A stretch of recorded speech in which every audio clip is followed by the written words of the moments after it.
दोस्तों आज बात करेंगे हिमालय टेंटेक्स स्पोर्ट टैबलेट के बारे में। इस वीडियो में जानेंगे हिमालय टेंटेक्स स्पोर्ट टैबलेट के अंदर कौन कौन सी हर्ब ऐड की गई हैं या कौन कौन से इंग्रेडिएंट ऐड किए गए हैं, कितने इफेक्टिव होता है, क्या इसके फायदे होते हैं, सही उपयोग कैसे करें, कैसे इसके डोज ली जाती है, कितने दिन तक लेना सेफ है और किस किस मेडिकल कंडीशन में पेशेंट को लेना चाहिए। तो वीडियो के अंत तक बने रहिए। दोस्तों हिमालय टेंटेक्स स्पोर्ट टैबलेट पूर्णतः एक आयुर्वेदिक या एक हर्बल दवा है। इसके अंदर बहुत सारी हर्ब ऐड की गई हैं। एक एक की बात करेंगे तो वीडियो काफ़ी लंबा हो जाएगा, इसलिए मैं यहाँ आपको मेजर हर्ब के बारे में जानकारी देता हूँ। दोस्तों इसके अंदर ऐड किया गया है अश्वगंधा को। अलग अलग भाषाओं में इसे अलग अलग नाम से जानते हैं, जैसे इंडियन जिनसिंग विंटर चेरी, इसका एक साइंटिफिक नेम भी है जिसमें इसे विथानिया सोमनीफेरा कहते हैं। और फैमिली की बात करें तो सोलोनेसिया नाम से एक फैमिली है जिसके अंदर इसको रखा गया है। दोस्तों ये सभी तरह की शारीरिक कमजोरी को दूर करने की दवाओं में और शक्तिवर्धक दवाओं में, न्यूरोलॉजिकल डिसऑर्डर को करेक्ट करने की दवाओं में इस्तेमाल किया जाता है। अगले इंग्रेडिएंट की बात करें तो इसके अंदर ऐड किया गया पंचरवेन को। अलग अलग भाषाओं में इसे अलग अलग नाम से जानते हैं। जनरली बात करें तो गोखरू या गोक्षरू के नाम से जानते हैं। साइंटिफिक नेम की बात करें तो मुकुना प्रोवेंस कहते हैं। और फैमिली की बात करें तो जाइगोफिलेसिया नाम से एक फैमिली है जिसके अंदर इसको रखा गया है। दोस्तों ये एज ए डायरेटिक इस्तेमाल किया जाता है और पेनाइल इरेक्शन को करेक्ट करने के लिए ये वेसोडाइलेशन का काम करता है आर्टरी में, जिससे ब्लड का सर्कुलेशन सही होता है और पेशेंट को इरेक्टाइल डिसफंक्शन जैसी शिकायत नहीं रहती है। अगले इंग्रेडिएंट की बात करें, इसके अंदर ऐड किया गया है वेलवेट बीन को। वेलवेट बीन को काउहेज बीन और अलग अलग भाषाओं में अलग अलग नाम से जानते हैं। अगर जनरली बात करें तो इसे कपी कच्छू कहते हैं। दोस्तों इसका एक साइंटिफिक नेम भी है जिसमें से म्यूकोना प्रोवेंस के नाम से जानते हैं। और फैमिली की बात करें तो फैबेसिया नाम से एक फैमिली है जिसके अंदर इसको रखा गया है। दोस्तों ये टेस्टोस्टेरोन लेवल को बूस्ट करता है और लो लिबिडो की जैसी समस्याओं को दूर करने का ये काम करता है। अगले इंग्रेडिएंट की बात करें तो इसके अंदर ऐड किया गया है शिलाजीत को। दोस्तों शिलाजीत एक रेजिन है, यह एक कैजुअली चिपचिपा द्रव्य है जो उच्च पर्वतीय चट्टानों से निकलता है। वैसे एज ए मिनरल हर्ब की कैटेगरी में इसको रखा गया है। इसको जो है एस्पाल्टम पंजाबियानम के नाम से भी हम जानते हैं।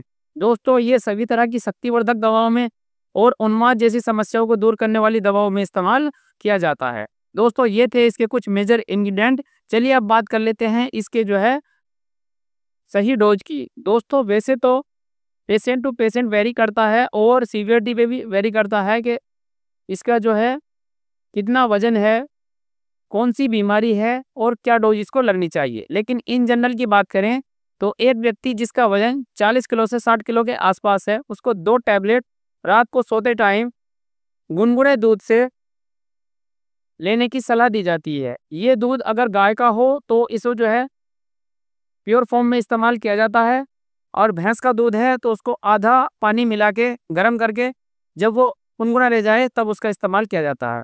ये होती है इसकी सही डोज। ड्यूरेशन की बात करें तो 21 दिन रेगुलर इस दवा को लेना होता है, उसके बाद कुछ दिन इसको दवा को छोड़ के भी इस्तेमाल कर सकते हैं। वैसे दोस्तों ये जो है एज ए इम्यून बूस्टर और एनर्जी बूस्टर मेडिसिन है।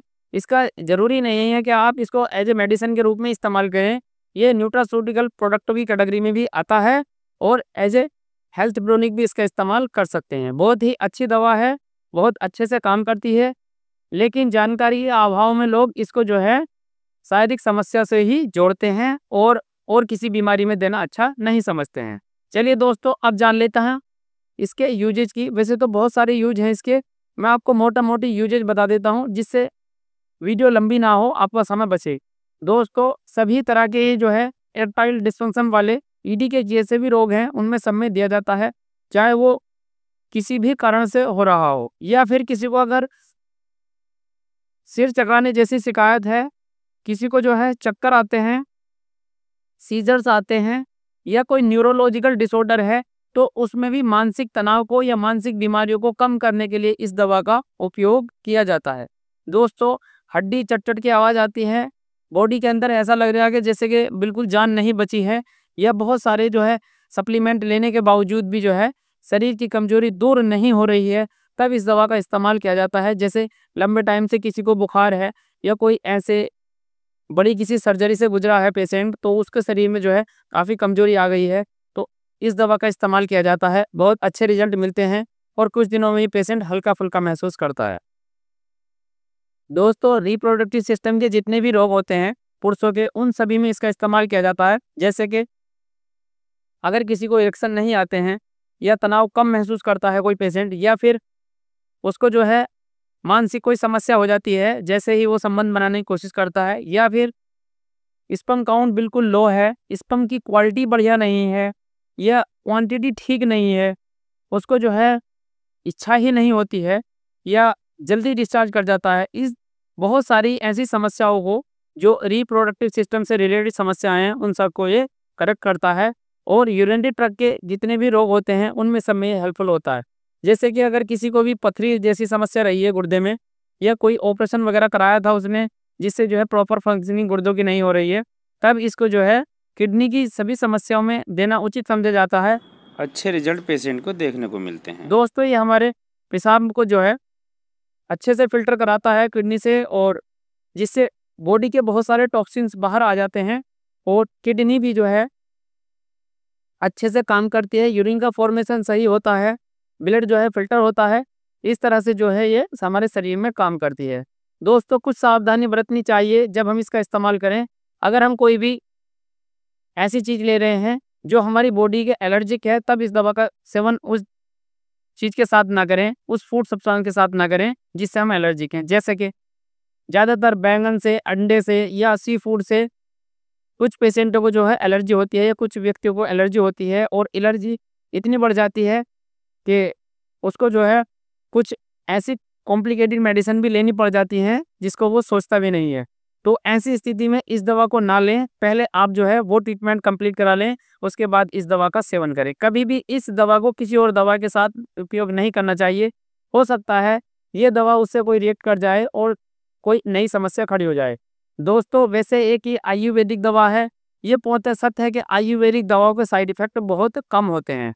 सूट करने की बात है, अगर ये आपको सूट करता है तो इसको जो है रेगुलर रखें, अदरवाइज इसको स्टॉप करके आप फर्दर ट्रीटमेंट की तरफ जा सकते हैं। दोस्तों, ये जानकारी थी 10 टेक्स 4 टैबलेट के बारे में। उम्मीद करता हूँ आपको क्लियर कट सारी जानकारी समझ में आ गई होगी। फिर भी आपका कोई सवाल या क्वेरी रह जाती है तो आप कमेंट बॉक्स में कमेंट कर सकते हैं। मैं आपके सवाल के जवाब देने की पूरी कोशिश करूंगा। मिलता हूं किसी नए वीडियो में किसी नए टॉपिक के साथ। तब तक चैनल को विजिट करते रहिए।